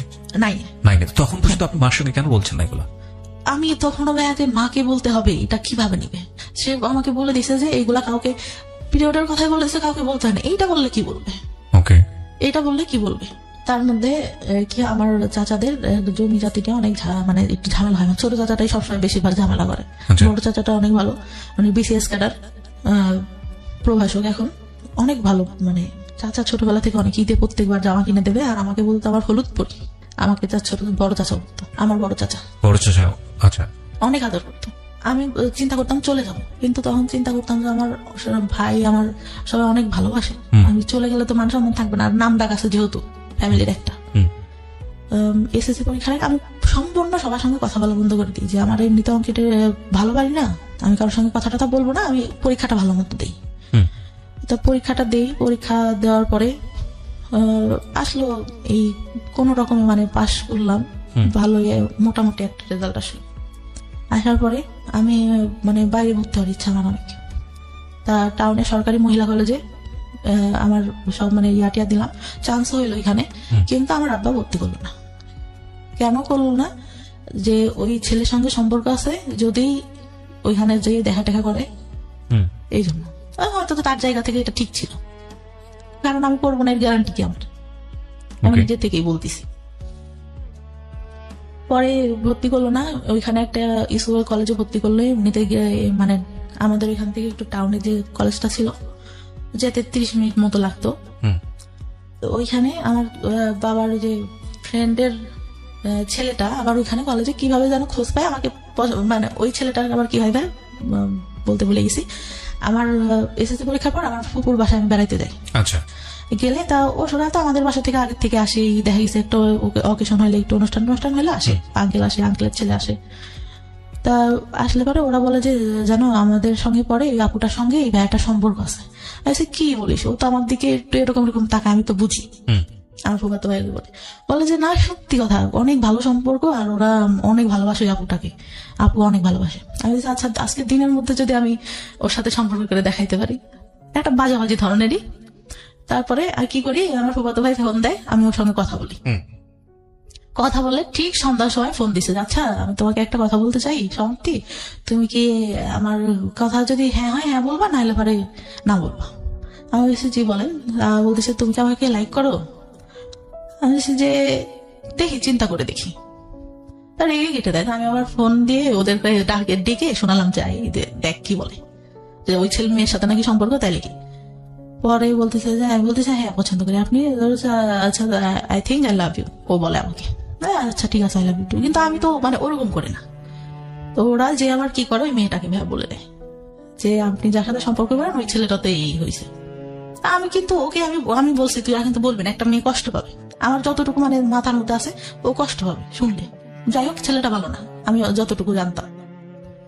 পরে কলেজে ওঠার পরে, কলেজে যখন ভর্তি হলাম, ওই ছেলেটা কোত্থেকে খোঁজ পাই জানি না, ও প্রত্যেকদিন এসে কি করতো, একটা রুমে 2টা দরজা ছিল, ছেলে দাঁড়া করে রাখতো 4টা। নেশা করতো ভাই প্রচুর পরিমাণে। একটা পর্যায়ে বাবা হচ্ছে মানে টাকা পয়সা দেওয়া বন্ধ করে দেয়। ওর পুরা মানে আমার সাথে দেখা করার ইয়া যে আব্বু টাকা দিতে আমার কাছে থাকতো, এতটুকু ধারণা তো আছে। ও ব্যাগের থেকে টাকা নিয়ে নিত, হাত দিয়ে জোর করে নিয়ে এরকম করতো। একদিন যখন তখন যেখানে সেখানে ডাকতো, আমি আবার ভাই অনেক ভয় পাইতাম যে বাবার একটা সম্মান আছে, বাবার টাউনে দোকান ছিল একটা, ব্যবসা করতো যেহেতু উনি। তা একদিন ডাকে একটা মার্কেটের উপরে, ওখানে একটা ব্যাংক থাকে, এই পাশে আমরা কথা বলতেছি, চেনা জানা একটা লোকই দোকানে, ওই দোকান থেকে সবকিছু নিতাম। আর আমার এমন ছিল, টাউনের সব দোকানে বলা ছিল যে আমার মেয়ে যদি কিছু এসে নিতে চায় আপনারা দিয়ে দেবেন, টাকা চাবেন না কখনো, যা লাগে আমি দিয়ে দেবো। আমার ইয়া ছিল, আমি দোকানে গেলে একটা জিনিস পছন্দ হলে না নিলাম, আর কেন রাতে ঘুম আসতো না। আচ্ছা। ওই আঙ্কেলটা আমার খালুর দোকান ছিল ওখানে একটা, আমার খালুকে বলে যে এরকম দেখা করছে। ভাই এত বাজে করে উপস্থাপন করে দেখা করাটা আমার বাবা নিতে পারে না। এত বড় একটা লাঠি নিয়ে আমার মারার জন্য বসে আছে। রাতে ডাকছে, আমার মা সহ গেছে, আমার মা পাশে বসা। আমি বলছি যা সত্যি তাই বলবে। আমি মামার কাছে যেগুলো জিজ্ঞাসা করে আমি বলি যে না এরকম তো কিছুই হয়নি। পরে আব্বু বুঝতে পারে যে মিথ্যা সত্য কথা, মানুষের কথা শুনলে বুঝতে পারে, কিছু বলে না, বলে আচ্ছা ঠিক আছে। ওনারা আবার এরকম বলে যে আপনার মেয়েকে বিয়ে দিয়ে দেন, নাহলে কিন্তু এই ছেলে অনেক প্রবলেম করবে, তাই বলে। তারপরে ইন্টার ফার্স্ট ইয়ারে তো তখন এসএসসি পরে ভর্তি হয়েছি। ইন্টার ফার্স্ট ইয়ার পরীক্ষার কিছুদিন আগে আমাকে একটা ছেলে দেখতে আসে। ছোটবেলা থেকেই চিনি, কিন্তু এভাবেও জানি না যে আমাদের এলাকায় বাসা, এটা জানি কার ভাই কার ছেলে এটাও জানি না। আমার আবার কেমন ছিল যে আমি কোথাও যেতে গেলে আব্বুর কাছে শুনতে হবে, আর বাইরে অত বেরোনোর কোনো ইয়া ছিল না আমাদের। আমি এলাকার মধ্যে আমাদের গোষ্ঠীরও অনেকের নাম জানি, চিনি, একজনের মুখে চিনি, একজনের নাম জানি, এরকম অনেকে চিনিও না। তো তো কারণ গোষ্ঠীটা তো অনেক ছাড়ানো ছিটানো, এক জায়গায় তো সীমাবদ্ধ না। হুম তা ওই মানে শাড়ি পরি ওইটা দেখে নাকি ওর অনেক হুম ভালো লাগে। পরে আমাকে আমার ভাইয়ের বিয়েতে তো যে মানে আমাদের বিয়ের পরে আবার দেখা যায় যে যেতে হয় বউয়ের বাড়িতে, মানে আমার ভাবির বাড়িতে যেতে হবে। তো আমার ভাই বলে যে তুই চল, আর আমার মামা তোমার কথা বলে যে ও চল। হুম আমি বলি না যাবো না, আমার যেতে ইচ্ছা করে না। কারণ আমি তখন ওই যে টেনশনে, আমার বয়ফ্রেন্ডের সাথে আমার ব্রেকআপ হয়ে গেছে, মন মানসিকতা ভালো থাকে না। হুম তার ভাবিদের বাড়িটাও এরকম ছিল যে আমার পছন্দ না, মানে মাটির রাস্তা দিয়ে যেতে হতো, আমার ভালো লাগতো না। ওকে। তা বলছে যে আচ্ছা চল আজকে যাই, কালকে চলে আসবো। হুম তা আমি আমার তখন একটা গোপনে ফোন ব্যবহার করতাম, ওটা বাসায় রেখে যাই। হুম হুম আসার পরে 16 তারিখে যাই মার্চের, 18 তারিখে ব্যাক করি। ওকে। ফোনটা খোলার পরে আমি দেখতেছি আমার ফোনে একটা মেসেজ, আমাকে তুমি খুঁজলে কেন? আমি তোমাকে খুঁজলাম মানে কে এটা, আমি কাকে খুঁজলাম? ওকে। তারপরে আমি মানে আমার ফোনে ব্যালেন্স থাকে না, আমি ফোন দিই। তা বললাম যে ভাই কে? বললো, ওর নাম ধরে বললো যে আমি অবাক। আমি বললাম যে আপনাকে আমি খুঁজলাম কে, মানে কি আমি আপনাকে কেন খুঁজবো? বলতেছে না আমাকে একজন বললো তুমি আমাকে খুঁজছো। আমি বলছি, আমি আপনাকে খুঁজবো মানে আমি আপনাকে খোঁজার কোনো প্রশ্নই আসে না। হুম হুম তারপরে আবার ফোন দেয় যে আসলে তুমি আমাকে খুঁজো নাই, তুমি আমাকে দেখো নাই। ওর মধ্যে মানে কি হয়, আমার খালাতো ভাই একটা বিয়ে করে সম্পর্ক করে, ওই যে মেয়ে দেখতাম ওর দিকে তাকাই থাকে। তা আমার খালাতো বোনের ওয়াইফের আবার সম্পর্কটা ভালো ছিল, মানে ইয়াটা ভালো ছিল না, চরিত্রটা ভালো ছিল না। অনেকের সঙ্গে ভাইয়ের সঙ্গে ইয়া হওয়ার পরে হুট করে বিয়ে করে, প্রেম করে অনেকের সাথে আবার কথা বলতে। বাসে যেতে গেছে, মানে ঢাকায় থাকতো ওরা, ঢাকা থেকে বাড়িতে যেতে গেছে, কারণ নাম্বার পাইছে, বাসে বসছে, তার সঙ্গে কথা বলা শুরু করে দিচ্ছে এরকম। আমি ভাবতাম যে আচ্ছা যে ছেলেটার সাথে কথা বলে এ কি সে নাকি, অবাকের কথা ভাবতাম। তো এইভাবে তাকাই আসতে কেন? আমি আবার পিছন থেকে বসে আমি আবার ওর দিকে তাকাই আসি। তো ও ভাবছে যে আমি ওকে দেখি, কিন্তু আমি তো ওকে দেখি না, আমি দেখি যে ভাবি কেন ওর দিকে তাকায়। আমি তো এটা দেখি, মানে ও অনেক সুন্দর, অনেক সুন্দর ছিল দেখতে, অনেক সুন্দর। ও 6 ফিট হাইটে, লম্বা, সেরকম দেখতেও সুন্দর। তা তখন বলে যে আমাকে বললো তুমি আমার দিকে তাকাইছিল না। আমি তো তাকাইছিলাম না। তখন আমি এটা খুলেই বলি যে এরকম এরকম, আমি ভাবছি যে ভাবি আপনাকে দেখে কেন তাকায়, আপনার সঙ্গে কি কথা বলে কিনা। তা বলে না, আমার সঙ্গে কথা বলে না, আমি জাস্ট তোমাকে অনেক ভালো লাগে এই জন্য। আমি পরে বলি যে ভাইয়া আপনি আমার সাথে কথা বলবেন ঠিক আছে, আমি সবকিছু বলি যে আমার কিন্তু আগে অনেকগুলো রিলেশন ছিল, অনেকের সঙ্গে আমি কথা বলতাম, এগুলো কিন্তু আপনি জানেন এলাকায় যেহেতু এইগুলো আসতে পারে, আর আপনি এগুলো নিয়ে পরে সমস্যা করবেন, সম্পর্ক করলে এটা কিন্তু হবে না। পরে ও বলে যে আচ্ছা ঠিক আছে, সমস্যা করবো না। যেখানটায় আমরা ছিলাম, মানে যখন রিলেশন হইলো, কথাবার্তা হইতো, ফিজিক্যালি কোনো কিছু না, শুধু এমনিতেই কথা হইতো। কিছুদিন পরে ঠিক সেই কথাগুলো শুরু করলো, কেন করছো, আমার ফ্রেন্ডরাও তো এর মধ্যে আছে, কথা বলছো কেন? ও বলছে যে তোমার সাথে থাকছে, এই বলছে, এই করছে, ওই করছে, আমার তো এগুলো নিতে কষ্ট হবে। মানে সবাই আপনার নামে বদনাম করতো। বদনাম, Okay. কিন্তু সামনে কখনো কিন্তু ভাই কেউ বলেনি, কারণ বাবার একটা ইয়া ছিল, কখনো কেউ বলবে এরকম না। কিন্তু গেলে পরে এই মেয়েটা ভালো না, এই মেয়ের চরিত্র ভালো না, ওকে। পরে এরকম বলতো। তারপর আমি ওর কাছে বিশ্বাস করবো না, সব ঘটনা বলি, সব আমার ছোটবেলা থেকে কি হয় না হয় আমি সবকিছু বলি। আচ্ছা। ও মানে একটা পর্যায়ে কি হলো ভাই, ওইগুলো নিয়ে কথা বলা শুরু করলো। ওই মানে আপনার সঙ্গে ঝগড়া হতো, এগুলো নিয়ে খোটা দিত। এগুলো নিয়ে খোটা দিত, মানে ওইগুলা চাচাদের কথা না নিয়েও বাইরে যে ছেলেদের সঙ্গে কথা বলতাম এগুলা নিয়ে খোটা দেওয়া শুরু করলো। আমি তখন অনেক কাঁদতাম যে তোমার তো আমি সব বুঝি, দুনিয়ার কেউ কিছু জানুক না জানুক তুমি তো জানো, তাহলে কেন এগুলা বলো? আর তুমি যদি আমার লাইফে আগে আসতে তাহলে তো আমি এগুলা করতাম না। আমি তো তোমাকে ভালো করে চিনতাম না, স্কুলে গেছি একটু দেখছি এই যা, তুমি আগে বলতো আমার সাথে রিলেশন করো, তুমি তো অনেক আলোচনা, কারণ আমি তো ছোট, তুমি তো আমার থেকে বড় হবে। পরে ভাই আমার ফার্স্ট বিয়ের ইয়াটা আসে, হুট করেই আমাকে বিয়ে দিয়ে দেয়, আমার কাছে জিজ্ঞাসাও করেন না যে আমি পছন্দ করি কিনা। কিভাবে হয় বিয়েটা? আমাদের এখানে কোন ক্লাসে তখন আপনি? Inter first year. ওকে। আমার তখন ভাই বিয়ের বয়সটাও হয়নি। মানে আমার মাকে এসে একজন বলতো যে, মানে সে হচ্ছে মুরগি দিয়ে যেত আমাদের বাসায়, বলে যে আপনার মেয়েটা তো অনেক সুন্দর, ছেলেটা অনেক সুন্দর, বাইং হাউসে চাকরি করে, তা আপনার মেয়েকে বিয়ে দিয়ে দিই। তা আমি বলে যে খোঁজ খবর না নিয়ে, আর আমি এগুলো জানি না, ওর বাবা শুনলে রাগ করবে। তা আব্বুকে বলে, আম্মু হয়তো কোনোভাবে কনফারেন্স করে বললে আম্মু আমার ভাইয়াকে পাঠায়। ভাইয়ারা ঈদের মধ্যে মানে বিয়ের পরে ভাইয়া বাসাতেই থাকে, ভাইয়া চাকরি একটা করতো, সেটা ছেড়ে দেয়। পরে ভাইয়া যায়, যে কি করে ওকে বলে যে আশেপাশ থেকে খোঁজ নিতে, ও কি করে ওই বাসায় ঢুকে যায়। পরে ছেলের ছোট ভাইয়ের কাছ থেকে সবকিছু দেখে, তাদের বাড়ি টাড়ি দেখে অনেক মানে টাইস করা ইয়া করা, ফুল ওয়াল উপরে টিন শিট, তার মধ্যে টাইস করা ইয়াটিয়া অনেক ভালো, ভাইয়া পছন্দ করে। আর ছেলে আসে দেখতে তার একদিন না দুদিন পরে, ভাই আমি তো ছেলে মানুষকে তাকায় দেখবো লজ্জার একটা ব্যাপার, আমাকে শাড়ি টাড়ি পরানো হয়, তা আমি তাকাই না কখনো। আমি আমার কাছে জিজ্ঞাসা করে ঠিকানা টিকানা এইগুলা নর্মালি যেগুলা জিজ্ঞাসা করে, বা চুল দেখা হয়েছে এইসব কিন্তু কিছু বলে না। এমনি নাম টাম জিজ্ঞাসা করলো, ইয়া করলো, অনেক পছন্দ হয়েছে। পছন্দ হইলে মানে আমার মায়েরও অনেক পছন্দ, বাবারও অনেক পছন্দ ছেলেকে দেখে, কিন্তু ছেলেটা ভাই আমার থেকে মনে হয় 17-18 বছরের বড় হবে। 17-18 বছরের বড় হবে। তখন তারা কি করলো যে বিয়ে করবে। আবু বলে যে আচ্ছা বিয়ে না, আমার এক টাইমে আমি অনেক বড় করে অনুষ্ঠান করবো, আমরা এমনিতে শুধু কামিন রেজিস্ট্রেশন করে রাখি, রেজিস্ট্রি করা হয়, কবুল টবুল বলা হয় না। ওই ছেলেরা তখন রাতে ওইখান থেকে চলে যায়। আমি অনেক কান্না করি ভাই, আমি তখন বলতে পারি না যে এই ছেলের সাথে আমার সম্পর্ক আছে, আমি একে ছাড়া থাকতে পারবো না। পরে তার মধ্যেও আমার যে চাচা আসে, ছোট চাচা আসে, ঈদে আসে, এই আসে সেই আসে, কন্টিনিউ এটা চলতে থাকে।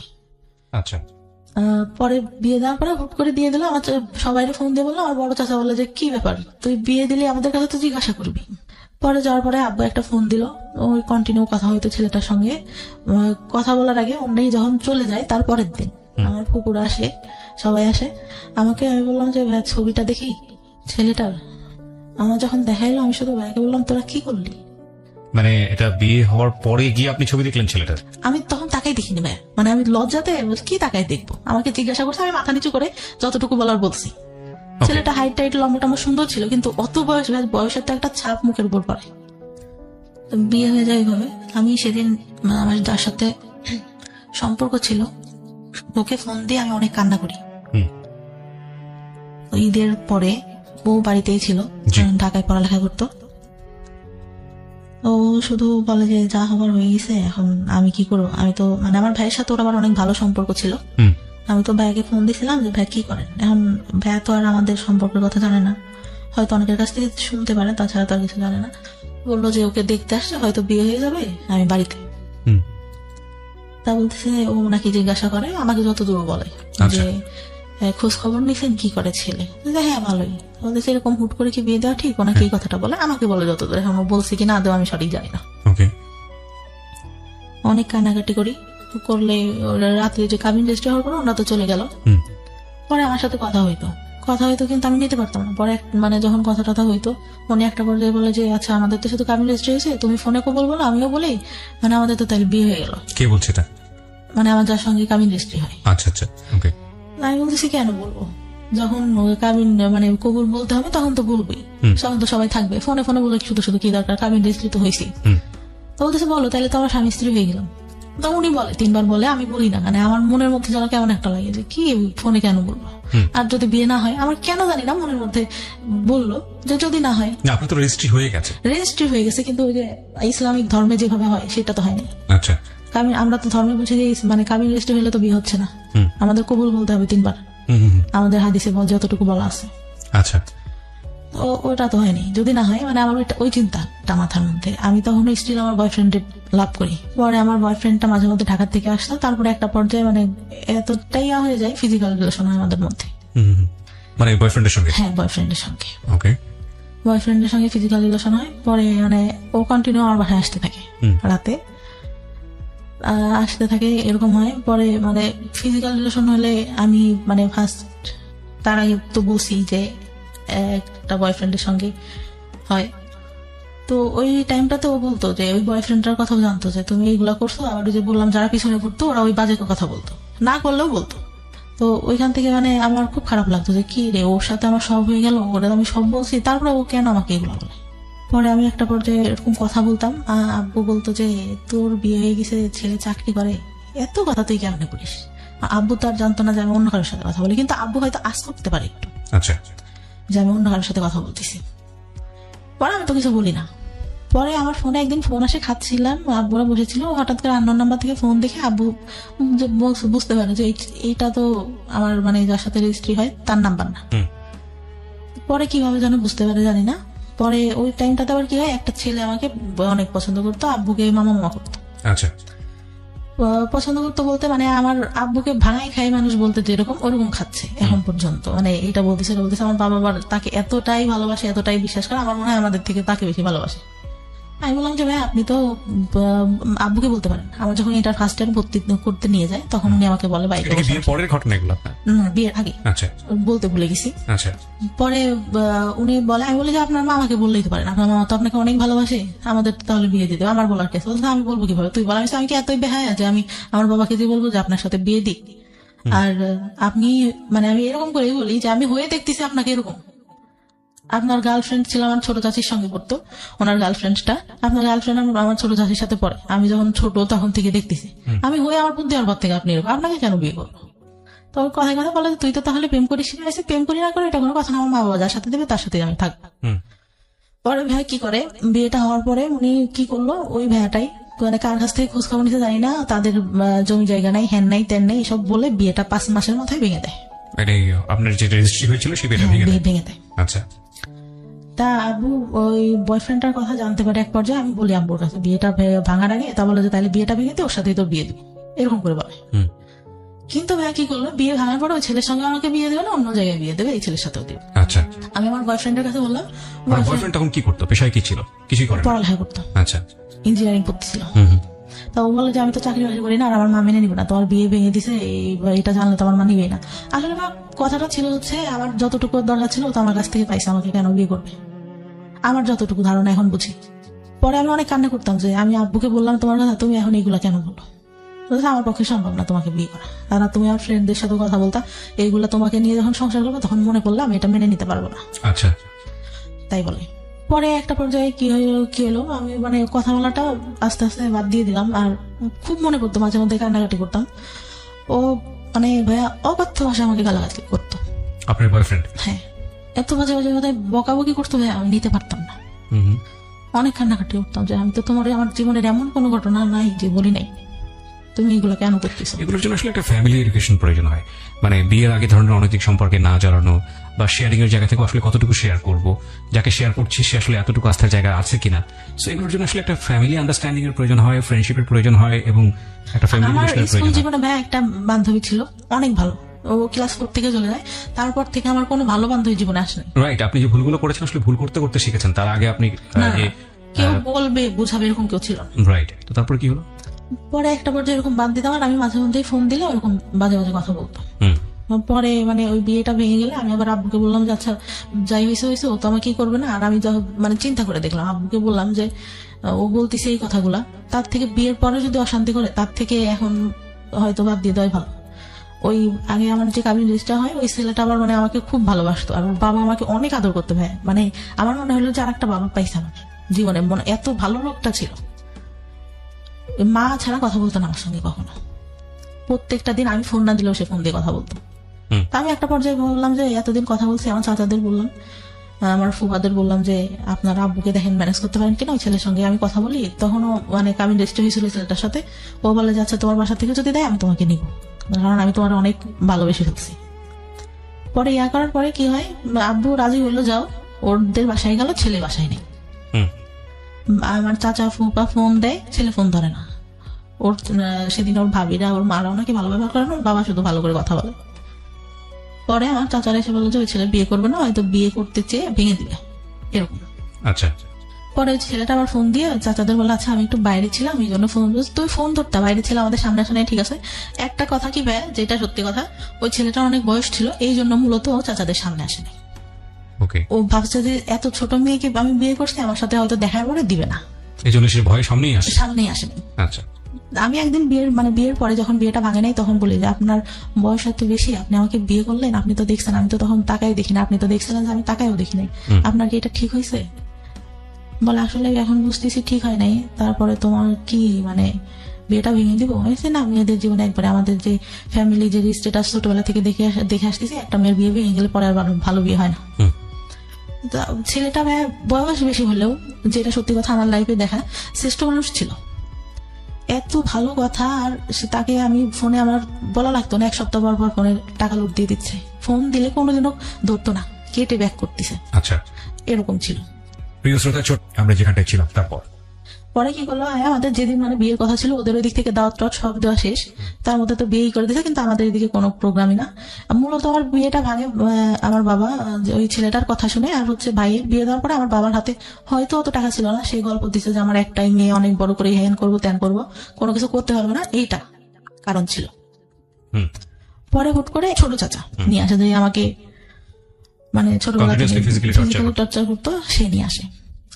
তা নিয়ে আসলে আমার বাবা বলে যে সব কাপড় কেন করে আসিস, ভালো কাপড় পরতে পারিস না? আমি তো বাসার উপর কি পরবো আর? আচ্ছা ভালো কাপড় পরতে, তা আমি মানে তখন একটু আন্দাজ হয় যে ভালো কাপড় কেন পরতে বলতেছে। হুম। তো নিয়ে আসলে ছেলেটা এত সুন্দর করে এত ভঙ্গিমায় কথা কথা বললো, আমাকে শাড়ি পরায় আবার সেই সামনে নিয়ে বসাইলো, সবকিছু জিজ্ঞাসা করলো। তা আমি ওনার ভঙ্গিমা দেখে, কথা বলা দেখে, দেখতে যে সুন্দর ছিল আমার, মানে ভালোই, মানে একটা বার তাকাইছিলাম, ভালোই লাগলো। এর থেকে একটু বয়সই হবে, তারপরে বয়সের ডিস্টেন্স আমাদের 15 বছর মতো। হুম। তা আমাকে পরে হচ্ছে ওদের বাসা থেকে দেখতে আসবে, এর মধ্যে ওই ছেলে ভাই আমাদের মানে মানে সবকিছু, আমার বাবা সবকিছু খোঁজ নিছে এক রাতের মধ্যে, একদিনের মধ্যে। আর নেওয়ার পরে ওরা বাসার থেকে আসে, আমি আবার বলি যে আমার যে আগে একটা ইয়া হয়েছিল, এটা কি বলা হয়েছে কিনা। আমার মাকে জিজ্ঞাসা করলাম যে আমি কিন্তু পরে আবার বিয়ের পরে সমস্যা হবে, এটা কিন্তু আমি মেনে নেবো না। ওকে। পরে ঘটককে বলে, ঘটক আবার বলে যে না, বলা হয়নি।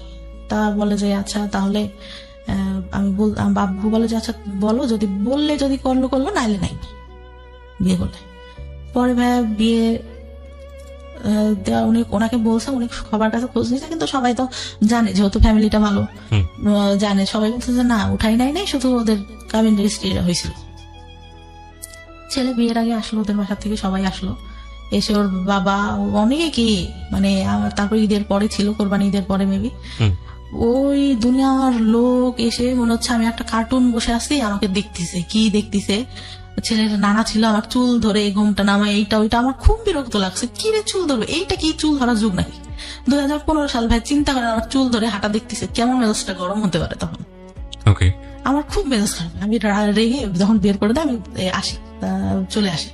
আমার চাচাতো ভাইরা বলতেছে আপু কি হয়েছে, আপু কি হয়েছে, আপু কেন রাগ করছে। আমার চাচাতো ভাই বড় চাচার ছেলে, আমার থেকে বয়সে ছোট, মানে আমাদের বাবা আগে বিয়ে করে তো এই জন্য। ও আমাকে অনেক ভালোবাসে, বুবু বলে ডাকে। বুবু কেন রাগ করছে, বুবু কি হয়েছে, বুবু কি হয়েছে, চুল কেন ধরে দেখলাম, হাঁটা কেন দেখলাম, আমি কি ইয়া নাকি, এরকম করে বলি। পরে তাদেরও পছন্দ হয়, বিয়ে পরে সেদিন বিয়ে পড়াই দিল ভাই একদম। আগেটা ডিভোর্স হয়েছিল? হ্যাঁ ডিভোর্স হয়ে গেছে, তার মনে হয় ভাইয়া এক সপ্তাহের মাথায় আমার বিয়ে দিয়ে দিল।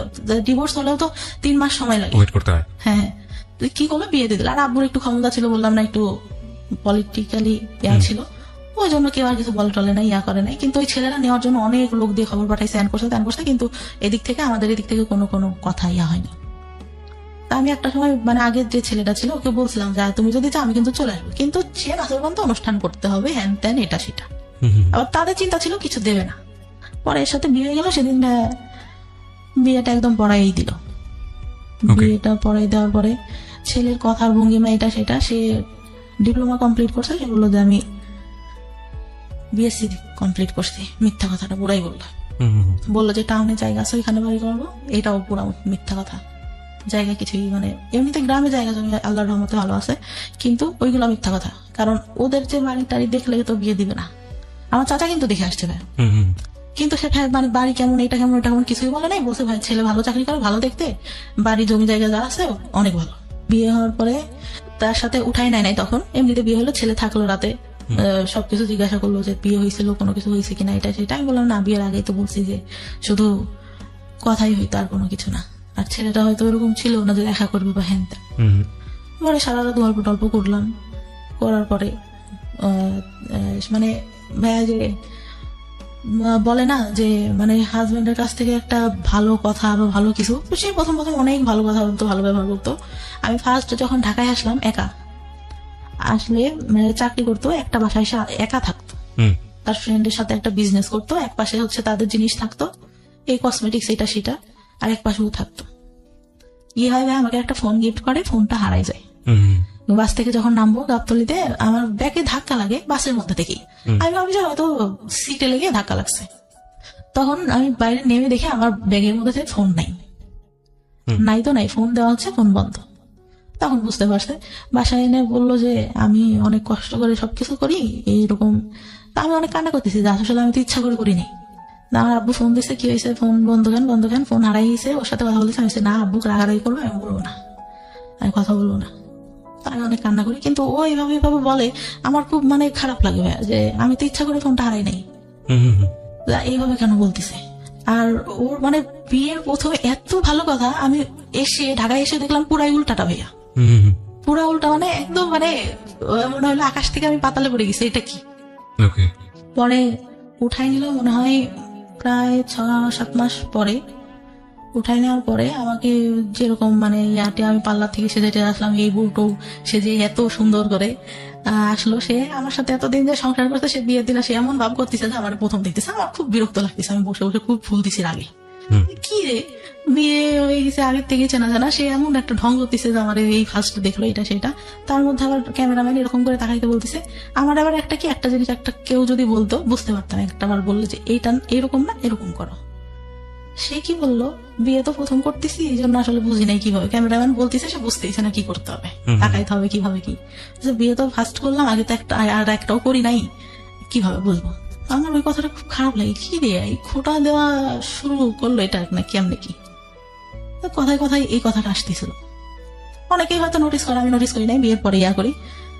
তারপরে যখন নিয়ে গেল ভাইয়া, চারপাশে জঙ্গল, মাঝখানে মাটির পথ, আমাকে নিয়ে যাচ্ছে, আমি মানে সন্ধ্যা কি কই নিয়ে যায় আমাকে, এটা কই আসলাম।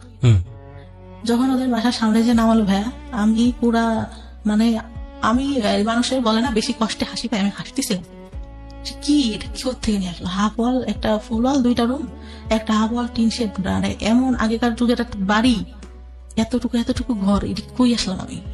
তো তখন আমার মনে সান্ত্বনা দিচ্ছি, তখনও জানি যে ওদের টাউনে জায়গা আছে, ওইখানে বাড়ি করবে। আচ্ছা, তো ওইটা বলে মনে সান্ত্বনা দিচ্ছিলাম, না জায়গা জমি আছে, বাড়ি করবে, এখানে থাকবে না, তো এখানে বাড়ি করে কি করবো, হয়তো এটা হয়তো এটা। পরে ভালোই থাকলাম ওইখানে 2 দিন। পরের দিন অনুষ্ঠান করলো, পরের দিন যাইতে দিল না, 2 দিন পরে আবার বাবার বাড়িতে আসলাম, ওর বোনরা আসলো সাথে। বিয়ের পরে কি হলো, আমার গেছি, আমার যে গয়নাটা দিছে, আমার ছোট ননদ দেখে বলে, কি গয়না দিছে, দেখতে ভালো না, এই আমাদের বাসা থেকে যেটা দিছে অনেক সুন্দর। তারপরে আমি তো মানে আমার মন খারাপ, আমি বললাম যে আব্বু বলছে যে আমার তো একটাই মেয়ে, তো তোমাকে আমি ভালো করে বানাই দেবো, এখন তাড়াহুড়া করে এইটা ওদের কাছে ছিল, এটা এনে দিছে ওকে বলি। পরে ওর আবার চাকরিতে তো ছুটি ছিল না, 1 সপ্তাহ পরে আবার গেলে আবার শ্বশুর বাড়িতে আসলাম। তার মধ্যে লাগলো ঝামেলা, কি মাছ করতে দিছে ভাইয়া, জীবনে যে আমি কোনোদিনও আমার ছোটবেলা থেকে আমি জীবনে কোনোদিন আমি নিজে মনে পড়ে না হাত দিয়ে ভাত নিয়ে খাইছি। শীতের দিন ভাবে এত অলস ছিলাম, শীত লাগবে হাত দিয়ে ভাত খেতে গেলে আম্মু খাওয়াই দিতে হবে, নাইলে রাতে সেদিন খেলাম না, শুয়ে পড়লাম এরকম।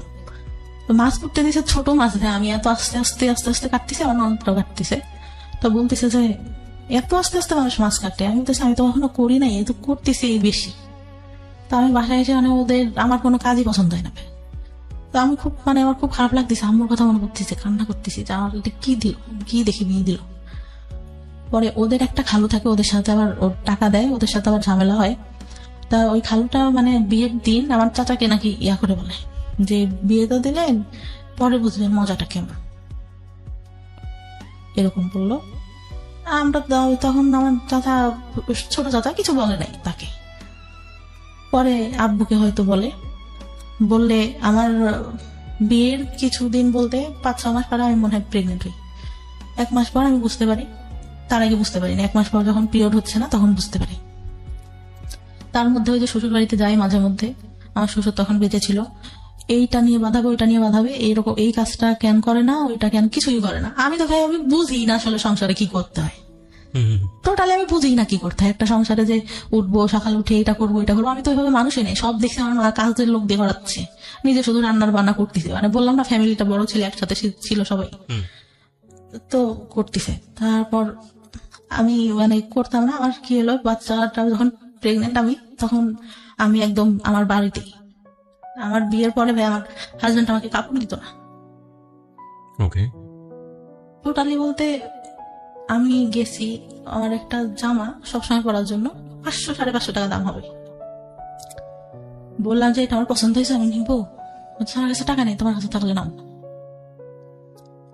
তারপর আমি নিলাম, আমি ইয়া করি নাই। আবার আমার খালার ছেলেটা অসুস্থ হয়ে যায়, ওর কাছে টাকা ছিল না, আমি মানি ব্যাগ দেখে আমার কাছে টাকা ছিল, ওইটার মধ্যে দিয়ে দিই, মানে এতটাই ভালোবাসতাম ভাই ফার্স্ট টাইমে, এতটাই বিশ্বাস করি তার কথা শুনে। পরে আমার খুব খারাপ লাগে। ঈদ যায় 2টা ভাই, ঈদে একটা কাপড়ও দেয় না আমাকে। আমার বাবার বাড়ি থেকে সব ঢাকায় আসছি, এই বছর বাণিজ্য মেলায় যাবো ভাইয়া। আমি বললাম যে গেলে কি কিনে দেবা, বলে যাওয়ার আগেই কি কিনে দিব, বাণিজ্য মেলায় সবাই ঘুরতে যায়, কিছু কিনতে যায় না, ওখানে অনেক দাম। তাহলে কি দরকার আছে যাওয়ার। ওকে। পরে আমি আম্মুরে ফোন দিয়ে কান্না করতেছিলাম, আব্বু আবার বিকাশে 2000 টাকা পাঠায় ওর, যে ও গেলে যা কিনতে যায় কিনে দিও। পরে যাই ওখান থেকে একটা হাতের ব্রেসলেট, একটা পাইল কিনে আর একটা আংটি কিনে। তো ও মানে আমাকে নিয়ে যাওয়ার পরে ভাই শুধু গ্রাউন্ডে ঘোরাচ্ছে, যে সব আগে ঘুরে দেখো। আর দোকান যখন বন্ধ হয়ে যাচ্ছে তারা ঘোরা করে ওই 3টা জিনিস নেই। নিয়ে আসার পরে যে প্রেগনেন্ট, তখনও জানি না প্রেগনেন্ট, আসি আবার যাই ওই শ্বশুর বাড়িতে, বেশি হলেও 3 থেকে 4 দিন থাকি, তার মধ্যে ভাই যত সব কাহিনী। আবার এখন পর্যন্ত দুপুরে ঘুমান আমার শাশুড়ি দেখতে পারে না, এই ঘুমায় দেখে তুই অবস্থা। একটু কাজ করে রসুন পেঁয়াজ ছেলে রাখলে পারে রান্না বান্না করতে তাড়াতাড়ি হয়। মানে একেবারে ঘরের ভিতরকার গল্প, সেই যে গল্পটা না হয় আমরা নাই বা গেলাম, প্রিয় শ্রোতাটাই আমরা ছিলাম। কিন্তু আপনি এখন যেটা বুঝি যে আপনি একটা সংসার করছেন, আপনার সেকেন্ড বিয়ে, এবং এই সংসার করা অবস্থায় আপনার একটা বাচ্চা আছে যার বয়স 3 বছরের মতো, 2.5 থেকে 3 বছর, এবং আপনার জীবনের কিছু অসহনীয় অতীত আছে, যেটা খুব বড় আকারের সিক্রেটস না, বাট কোন শিশুর জীবনে বড় আকারের সিক্রেটস না বলবো আমি, কথাটা বলা ঠিক হলো না, অবশ্যই বড় ধরনের সিক্রেটস, কিন্তু ইম্প্যাক্ট, ভয়ানক রকমের ইম্প্যাক্ট হতে পারে, সেই জায়গাটা থেকে হয়তো অন্যদিকে চলে গেছে। তবে আমরা একটু ইম্প্যাক্টের জায়গাতে একটু আসতে পারি, যেটা হতে পারে যে ও যখন ক্লাস 9-এ ছিল ও সুইসাইড করার প্ল্যান করলো, ধরুন 40টা ঘুমের ওষুধ খেয়ে প্ল্যান করেছিল, প্রায় মারা যাওয়ার মতো অবস্থা। ওর জীবনটা ওখানেই শেষ হয়ে যেতে পারতো এরকম একটা শৈশবের কারণে, কিন্তু শেষ হয়নি। কিন্তু তারপরে ওর যে জীবনটা গিফট পেয়েছে ওর ফ্যামিলির কাছ থেকে, সেই জীবনটাও কি খুব সুখকর জীবন? সেটাও, সেখানে কিন্তু স্বপ্ন পূরণের স্বাদ নেই, সেখানে স্বপ্ন পূরণের ব্যবস্থা নেই, একটা সংসার যেখানে সুখ নেই, কোন রকম খেয়ে পড়ে বেঁচে থাকা, এবং দিন চলে যাচ্ছে, ওকে যাচ্ছে। এটাই কি জীবন? পড়াশোনা করছেন? জি। আচ্ছা, ডিগ্রি পড়ছেন? হ্যাঁ। আপনাকে যদি আমি একটা নৈমিত্তিক প্রশ্ন করি, সেই প্রশ্নের উত্তরটা আমি জানি কি আসবে, তারপর আমি প্রশ্নটা করছি, আপনি কি সুখী? না, একদমই না। একদমই না। কেন আপনি সুখী না? ওই তো বললাম না, ওইরকম করে দেয়। তারপর আমার চাচা, যেটা বলতে ভুলে গেছি, বিয়ের পরে এই ছেলেটার সাথে যখন বিয়ে হয়, ওর চলে গেল, আমার দাদি ছোটবেলা থেকে আমাকে দেখতে পারতো না। এই খাওয়াটা এই হলে পুকুরে আসছে, বলবে যে খেতে বসছি, দেখা গেছে সামনে থেকে বাটিটা টান দিয়ে নিয়ে নিত। আপনার ফুপু? আমার দাদি। দাদি? হ্যাঁ। বলতো যে ওরা তো চলে যাবে, তুমি তো বাসায় খাওয়াই, পরে খাবা। মেয়ে বলে হয়তো দেখতে পারতো না। আমার খুব খারাপ লাগতো, আমার ভাইকে অনেক ভালোবাসতো আমার দাদি। হ্যাঁ, এই যে ডিসক্রিমিনেশন, এটা আমাদের সমাজে আছে। পরে এই বিয়েটা হওয়ার পরে কি হলো, ফুপুরা আসছে সবাই, আমার হাজবেন্ড চলে গেছে তখন ঢাকায়। আমি ঘুম থেকে উঠছি, আমার অনেক গলা ব্যথা, আমার টনসিলের প্রবলেম এখনো, মাঝে মধ্যে ফুলে টুলে যায় একদম, কথা বলতে সমস্যা হয়, কথা বলতে পারি না। তা খেতে গেছি, আমার ভাবি আমার ভাইকে অনেক ভালোবাসে আমার দাদি। আমি খেতে গেছি, মাংসের বাটিটা সামনে আছে, আমি ডাল নিয়ে মাংসটা নিতে গেছি, উনি কোত্থেকে এসে বাটিটা টান দিয়ে সামনে থেকে নিয়ে নিতে, মানে ধরিও নাই। আমি বলতেছে তুমি কি মাংস নিবা, তোমার ফুকুরা খাইছে, যাওয়ার সময় আবার খাবে। আমার খুব কষ্ট লাগে, তখন কষ্ট লাগে। আর আমি তখন বলি যে না, থাক, খাবো না। পরে ভাত, মানে গলা ব্যথা, তারপরে কষ্টে গলার মধ্যে আর যাচ্ছে না। যে বিয়ে হয়ে 2 দিন সময় পাইলো না, এর আগে থেকে এরকম করতো, এখনো এই ব্যবহারই। বিয়ের পরেও এটা করেছে আমার দাদি? হ্যাঁ, বিয়ের পরে। আচ্ছা, না ঠিক আছে। পরে আমার ভাই কি বললো ভাই, কথাটাই আসে, আমার ভাই ছোটবেলা থেকে অনেক আদর করতো, যখন রিলেশন করতাম তখন একটু মানে ওর কাছে খারাপ লাগতো, বলতো ওর কাছে হয়তো কেউ, ও মানে একটু ব্যবহার মাঝে মধ্যে খারাপ করতো, কিন্তু ভালোবাসতো এমনিতে। ঢাকার থেকে যাচ্ছে, এটা নিচ্ছে ওটা নিচ্ছে। ও বললো যে সংসার করে খাবি তোরা, তোদের মতো মেয়েরা সংসার করে খায়। ঠিক আছে, ছোট ছোট বিষয়গুলো খুবই কষ্টদায়ক। আমার মনে হয় মেয়েদের প্রতি আরো বেশি সহনশীল হওয়া উচিত, সেটা পরিবার থেকে হওয়া উচিত। বাবার জায়গাটা ভয়ানক রকম ভাবে মিসিং, এবং কিছু বিষয় আমরা আজকে এই অনুষ্ঠানে সচেতন ভাবেই তুলে আনতে পারিনি, কারণ আমাদের একটা সীমাবদ্ধতা আছে। 1 আর 2 নাম্বার যেটা, সেটা হচ্ছে যে মা যে ধরনের ভূমিকায় থাকা উচিত ছিল সেটা তো অবশ্যই ছিল না। মানসিক বিকাশ বলতে যেটা বোঝায় এই মেয়েটির, সেটা হয়নি, এবং যে কারণে ওর জীবনে কিছু সিক্রেটস জন্ম নিয়েছে। সেটা হচ্ছে বিয়ের আগে এক ধরনের অনৈতিক সম্পর্কে জড়িয়ে যাওয়া, এবং সেটার রেজাল্টও ভালো না হওয়া। আপনি দেখেন, ওর জীবনে কোনো বেস্ট কোম্পানি নেই, একটা ভালো বন্ধু সেও খুব অল্প সময়ের জন্য, তারপরে সে নাই। যাকে সে লাভ করলো সেই ছেলেটাও তাকে নিতে পারলো না, ইজি হতে পারলো না, তাকে জীবনে রিসিভ করতে পারলো না। যাকে বিয়ে দেওয়া হলো সেটাও একটা ভুল ডিসিশন ছিল ফ্যামিলির, প্রথম বিয়েটা। দ্বিতীয় বিয়েটার ক্ষেত্রে সেটাও হুটহাট করেই বলা চলে যেই সংসারে সে করছে। ইন দ্য মিন টাইম যেই অনৈতিক যে সম্পর্কগুলো তার জীবনে এসছে সেখানে তার প্রপার এডুকেশনের অভাব ছিল। সবকিছু মিলিয়ে একটা ভজঘট জীবন। এবং আমি যে প্রশ্নটা করেছিলাম সেই প্রশ্নের উত্তরে আপনি বলেছেন না। না কেন, সেই গল্পটা তো আসলে, সেই আনসারটা তো আসলে পুরো গল্পই। তারপরেও আমরা আপনার কাছ থেকে শুনতে চাই যে আপনি সুখী না কেন। পরে ভাই আমার বাচ্চাটা হওয়ার পরে যখন 6 না, আমি মাস, সুখী না কেন এই প্রশ্নের উত্তর চাচ্ছি, আমি আর স্টোরিতে যেতে চাচ্ছি না। সুখী না কারণ আমি কাজ করি এখন যতটুকু পারি, তারপরেও আমার শাশুড়ি এইটাই ভাবে রান্না করে খায় না, এটাই আমি জানি ধরেন রান্না করে আপনার খায়। দৈনন্দিন জীবনে অনেক ধরনের প্রবলেম আছে, সে কারণে আপনি অসুখী। কিন্তু আপনার জীবনের কি কোনো স্বপ্ন ছিল? হ্যাঁ হ্যাঁ, কি স্বপ্ন ছিল? আমি চেয়েছিলাম যে ইন্টার কমপ্লিট করে ভালো একটা কলেজে ভর্তি হবো, ওকে, পড়ালেখা করে কিছু একটা করবো, নিজের পায়ে দাঁড়াবো, নিজের পায়ে দাঁড়াবো, নিজে আর্ন করবো, ডিসিশন মেক করবো। হ্যাঁ ডিসিশন মেক করবো। আর একটা ইচ্ছা ছিল যে আমার বাবার টাকা ওরাই অনেক, মানে মানুষের পিছনে, এটা বুঝে না এখন অনেক দিন আদায় হয়ে গেছে। আমি চাই আমার ভাই বিয়ে করছে, সে এখন টাকা পয়সা দেয় না, আরো পারলে বাবার থেকে উল্টা নেই। আমি চাই তার দিন আদায়টা শোধ করতে। আমার আপনি চাইতেন? আমি চাইতাম। বাবাদের ভুল এইসব জায়গাতেই। এবং হয়তো আপনার মেয়েটা যদি আজকে সেরকম নিজের পায়ে দাঁড়াতো তাহলে হয়তো আপনারই জন্য উপকার হতো। এবং আমাদের আমি সবসময় যে কথাটা বলি, সবসময় বলি, এই গল্পগুলোর সাম আপ একটা জায়গায় এসে দাঁড়িয়ে যায়। Never sacrifice 2 things in your life. Number 1 is education and number 2 is your career. এই দুটো জিনিস স্যাক্রিফাইস করলে এগুলো কখনো জীবনে রিটার্ন আসে না। বাকি জিনিসগুলো রিটার্ন আসে, কোনো না কোনো ভাবে আমাদের সামনে ঘুরে ফিরে চলে আসে। হ্যাঁ, এখন সেই জায়গাটায় তো অবশ্যই আমি মাকে হারালে তো আপনি মাকে ফিরে পাবেন না, বউকে হারালে বউ পাবেন, হ্যাঁ এটা বলাই যায়। কিন্তু গার্লফ্রেন্ড গেলে জীবনে গার্লফ্রেন্ড আসবে, বয়ফ্রেন্ড গেলে বয়ফ্রেন্ড আসবে। একটা মানুষ জীবন থেকে চলে গেলে তার রিপ্লেসমেন্ট হয়তো অন্য একজন মানুষ হবে, এটা হয়।